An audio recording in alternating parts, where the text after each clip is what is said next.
planner, and for my strategic plan project, I'll be examining a local nonprofit that's called Arcata Main Street. To be completely transparent, I recently started working for Arcata Main Street as their summer event coordinator. Some background: Arcata Main Street, originally known as the Downtown Arcata Business Community, was established in 1988. Their mission was to foster business vitality and provide opportunities for community events. Along those lines, Arcata Main Street is now an affiliate of Main Street America. Main Street America has been around for 40 years and is an organization which was founded on the idea of, quote, preservation-based economic development, end quote. Their aim was to revive downtown shopping centers that were competing with suburbs, shopping malls, and big box retailers. One of the interesting things about Main Street America is that one of their requirements is that the Main Street organizations only encompass the businesses within a small geographic area defined as downtown. Part of this was to focus energy and funding in one location to see the biggest impact. This will be important later on when I move into discussing my strategy proposals. First, I wanted to look at the SWOT analysis for Arcata Main Street. Strengths. Arcata Main Street certainly has some strengths within their existing setup. These include an established presence within the community and the office location directly off the Arcata Plaza. Another strength is personnel. The former event coordinator, Shoshana, has her own following within the community, and the board is mostly comprised of new members full of energy. Weaknesses. Coming into Arcata Main Street as an outsider, I knew that Arcata Main Street had been experiencing community negative feedback due mostly to the most recent oyster festivals, i.e. Fence Gate, and the reputation of it being a drunken debauchery. Upon closer examination and a recent board retreat, financial transparency and lack of defined roles for the Arcata Main Street board and office staff have led to gaps in workflow. Opportunities. Despite its negative impact, I do believe that COVID has provided an opportunity for Arcata Main Street. In conjunction with its practically new board, Arcata Main Street can reevaluate its focus and future trajectory. Arcata Main Street has also benefited from the opportunity created by social media shoutouts by celebrities such as Guy Fieri regarding our upcoming Oyster Festival. Threats. One of the biggest threats to Arcata Main Street is the lack of future grant funding for outdoor activities, which have effectively paid for the last year of our hosted outdoor activities. Additionally, there seems to be no distinction in the community knowing the difference between the Arcata Chamber of Commerce, Arcata Main Street, or the Arcata City Council. A lot of energy is expended in redirecting inquiries and educating the public on an individual level of the different services offered by each organization. Next, I wanted to look at the pestle analysis. The P is for political, and anyone who has ever worked with nonprofits knows that politics are always in play. Arcata Main Street is no different. They have to tread the line between different organizations, businesses, and governmental agencies, and even with individual sponsors. There is also internal agenda shifts every time a board change or staffing change occurs. The biggest economic impact has been COVID. Many of the businesses that were members of Arcata Main Street in the past were either shuttered, closed, or experienced a severe reduction in customer spending due to COVID. For some, that meant reevaluating the costs associated with being an Arcata Main Street member. Sociological impacts include community goodwill and the continued effort to include more diverse voices among the Arcata Main Street board, as well as the vendors it hosts at its events. I would even say that Cal Poly Humboldt is a sociological impact, as it is bringing in more students that Arcata Main Street will need to take into account when planning future events. Technology comes into play with Arcata Main Street in terms of their website, payment platforms, and social media platforms. They are moving to utilize QuickBooks to better identify the success or failure of events based on the income versus overall spending, which was not clearly done in the past due to the lack of as many events.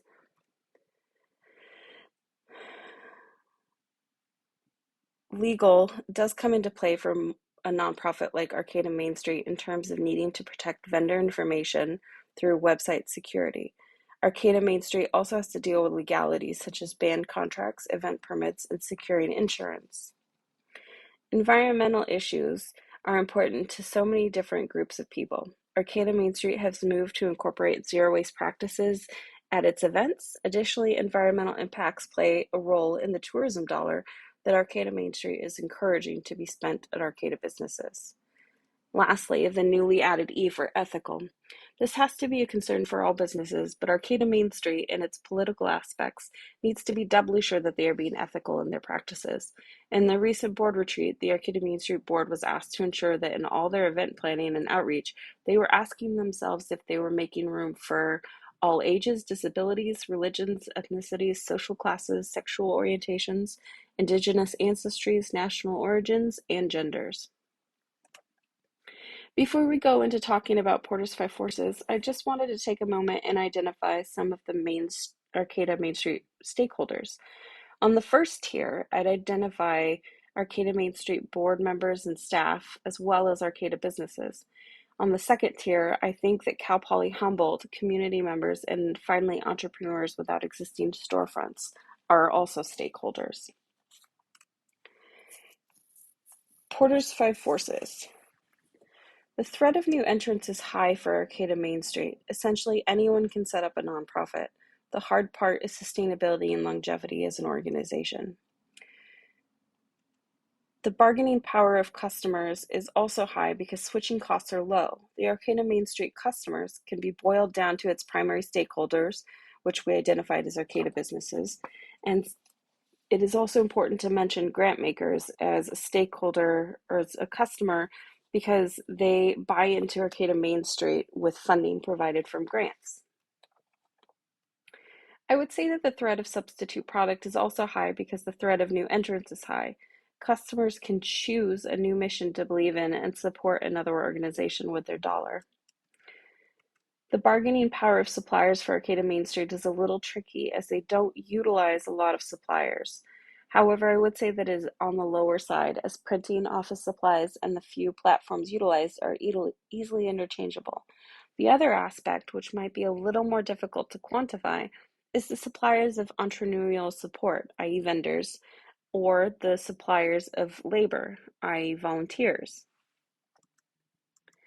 I would say that the competitive rivalry within the industry is high. Humboldt is home to a large number of nonprofits, and any of them could choose to do events and support businesses. The primary competitors are Arcata Chamber of Commerce and Arcata City Council. To some extent, I would even include that the additional competitors are the Eureka and McKinleyville Chambers of Commerce. In the readings, Porter asks us to identify the leverage points that exist to develop a better strategy. Arcata Main Street can really lean into its advantage of bargaining power of suppliers in terms of cultivating its volunteers and really becoming the organization that is known for the incubation of hobbies into full-blown businesses. The Amazon flywheel analysis is great because I like the simplicity of it. As identified earlier, one of the main problems Arcata Main Street is facing is sustainable longevity. In the Future Learn class I took last semester, they emphasized the need for nonprofit diversification. The reasoning was that the amount of money being donated or being spent supporting nonprofit events has decreased in the last 10 years. Therefore, nonprofits cannot keep the same strategy of just planning on throwing big donor parties a few times a year in hope of acquiring enough donor money to cover a full year of expenses. So, using the Amazon flywheel, let's start at recommended expanding of Arcata Main Street geographic definition. As mentioned earlier, based on its affiliation with Main Street America, Arcata Main Street theoretically has to abide by a small geographic area known as downtown. Arcata Main Street, in its reevaluation, can choose to maintain a small geographic area by continuing to be a part of Main Street America and pursuing a membership, or, as I'll discuss later in my recommendation, Arcata Main Street can choose to expand its geographic definition, which I recommend. A larger definition leads to more Arcata Main Street members. More members equal more funding, more voices, more opportunities for community outreach, which lead to larger events. More funding in a larger area can lead to the financial support of larger events. More community involvement is because larger events lead to more community involvement and provide opportunities for businesses to reach new customers, which can also be identified as an increase in customer traffic. We can also increase customer traffic by facilitating things like shopping flash mobs. But basically, this leads us back to the beginning again, because with a proven increase in customer traffic and community involvement, other businesses will see the benefit of being part of Arcata Main Street, which could result in further expansion of Arcata Main Street coverage, leading to more members, and so on around the wheel again. The 7 questions were an interesting visual for me when examining Arcata Main Street. The switching costs were easily identified as the Arcata Chamber of Commerce was the closest competitor. Although Arcata Main Street offers a sliding scale for entrance, the most likely entry fees used by businesses would only be $5 more than what the Chamber of Commerce would charge. Therefore, I think there isn't any significantly holding back Arcata Main Street customers from switching. Recurring revenues this is a theoretical analysis I did on the Arcata Main Street mode of operation, because it's shifting to incorporate more events and working towards making membership fees renewable, which was not an automatic thing in the past. Earning versus spending was another metric that is theoretical at this point. There hasn't been enough time to have a comprehensive financial analysis done to look at the expenses versus income streams for the individual events that it's been hosting in the last year. I am basing my analysis on the fact that most event expenses are due after most of the vendor fees and sponsorship money come into the organization. Next is the question of game-changing cost structures. I couldn't even theoretically answer this question, as I was unable to obtain competitor financials and compare them to the cost structure of Arcata Main Street. For the next question that rates who does the actual work that provides the value, I think Arcata Main Street is heavily reliant on outside people to create value. Some of the ways they do this is in the form of volunteering for events and creating community goodwill. Scalability for Arcata Main Street is heavily dependent on which path they choose going forward. I believe that if they decide to continue with their current model of many small events, their scalability is low, as they need to find a way to secure funding for an executive director, which could require substantial resources and effort. As discussed in the earlier SWOT analysis, Arcata Main Street has no moats, and therefore the protection from competition is incredibly low.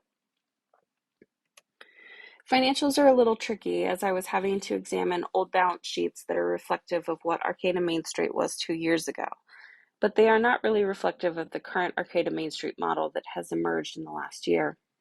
Based on the old balance sheets, Arcata Main Street seems to be in a good place. As you can see, the debt is a small percentage when compared with their income. I do think it is important to note here that the income being reported includes event sponsorships, funding from grants, and even some funding from the city of Arcata. Also to note, there have been changes in the traditional fixed expenses of the current Arcata Main Street board, as their rent was just raised and they are looking to create a position of executive director at some point in the future, which will also increase their fixed expenses. I am excited to see the new programs being implemented to create a more accurate balance sheet for the end of this upcoming year. I do believe that it will help Arcata Main Street to decide which path to take in the future. Before we get into my recommended strategic improvement plan and implementation, I want to discuss a major caveat. Arcata Main Street is at a pivotal point in their history, and COVID, the new board, and changes in the economy have created an opportunity. Depending on how they decide to go forward will determine if my strategic improvement plan is even a viable option for them. One of the biggest factors as they move forward is if they decide to pursue a membership with with Main Street America. As mentioned earlier, Main Street America requires clear geographic definitions as part of their membership. However, if Arcata Main Street remains an affiliate but not a member, they may be able to put off having to define a geographic perimeter to the businesses that they can include in their own membership, which would ultimately affect membership income and even event capabilities. If, as I would recommend, they do not pursue a Main Street America membership, my strategic plan would apply and is based on their ability to increase their membership through geographic expansion. While it might sound outlandish to eventually increase Arcata Main Street geographic coverage to all of Arcata, it's not as crazy as it sounds. An interesting tidbit I just learned was that nearly the entirety of the Arcata shopping district, not including outlier more residential neighborhoods such as Valley West, from the plaza up to the north end of Arcata by Cal Poly Humboldt, is roughly the length of the Bayshore Mall. So when I say expanding beyond the plaza, that's not a terribly huge ask. In providing a strategic improvement plan, I've identified three major problems that need to be addressed. The first is that Arcata Main Street has an unstable income stream. They are heavily reliant on outside donors and funding, which we have talked about previously, can easily be affected by the economic ups and downs. In my opinion, this problem can be addressed by continuing with the model of creating small events, but focusing more on varying the focus of the events. Currently, all small events are essentially art markets. I think there needs to be more variety in vendors, i.e., hosting a food truck event, picnics on the plaza, maybe even a movie night to bring in different customers as well as support different businesses. The second issue, and I'm not really sure that it is less of a problem than the unstable income stream, is the lack of clarity in roles of the Arcata Main Street board and office staff. Currently, there isn't a clear chain of command on what events happen and who is going to spearhead them. The board sometimes pitches in to help, but there are no realized expectations of how much they should participate in event creation and execution. So, I propose that a clear definition of board and office staffing roles needs to be created. I believe there's benefit in creating committees to help spread the workload and give everyone involved a clear structural model to follow. The final problem is the fact that, as previously mentioned, Arcata Main Street identity and role in the community is blurred in the minds of the general public. Many people think that Arcata Main Street supports businesses, which they do. They think that Arcata Main Street hosts the 4th of July festival, which is actually a Chamber of Commerce event. They think that Arcata Main Street rents out the plaza, which is not true and is actually a City of Arcata permitting issue. And they also think that Arcata Main Street organizes the farmers market, which is actually a North Coast Growers Association event. My solution is to spend concentrated efforts on educating the public as to the actual role of Arcata Main Street. This would include outreach, more information available on the website, focused social media campaigns. I also think that hosting monthly meet and greets for businesses in the community can also be used to tie in with their efforts to increase their membership base, as well as educating the community. So, in conclusion, Arcata Main Street has some big changes to make in order to become a more sustainable organization as we move forward into the future with the understanding that the economic future is uncertain and the old business model is no longer effective. If, as I propose, they follow the solutions for three of their biggest issues, I do believe they have a future as well as the ability to scale up. While they are not a blue ocean organization, they are equipped with some unique features, such as their staffing of Shoshana, as well as their focus on growing hobbyists into full-blown businesses. And that is the end of my presentation. Thank you for listening.